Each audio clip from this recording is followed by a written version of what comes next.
चढ़ल बाटे सावन के महीना, भर देही भसनु लगा के हम घूमीना। अरे जहिया से चढ़ल बाटे सावन के महीना, भर देही भसनु लगा के हम घूमीना।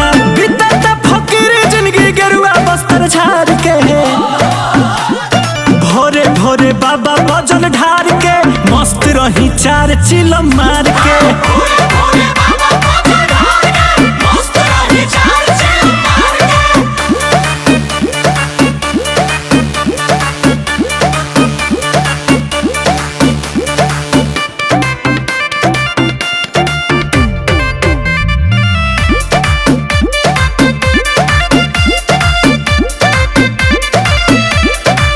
दिन भर माइला जोगिया के जोग हो, भक्ति के हमारा लागल बाटे रोग हो।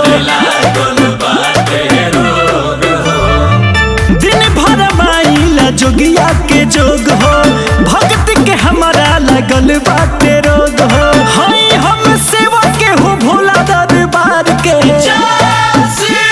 भोरे भोरे बाबा बजल ढार के मस्त रही चार चिलम मार के।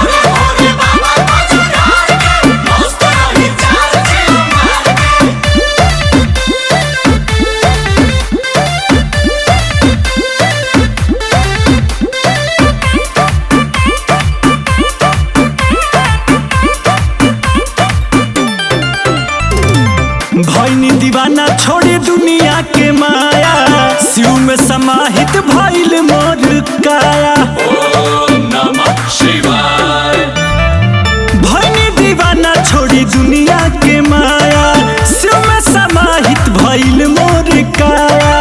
राजा मुकेश भइल साधु विचार के, भोरे भोरे बाबा बजल ढार के मस्त रही चार चिलम मार के।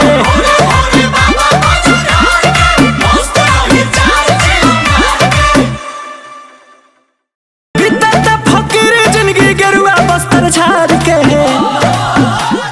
भोरे भोरे बाबा बजल ढार के मस्त रही चार चिलम मार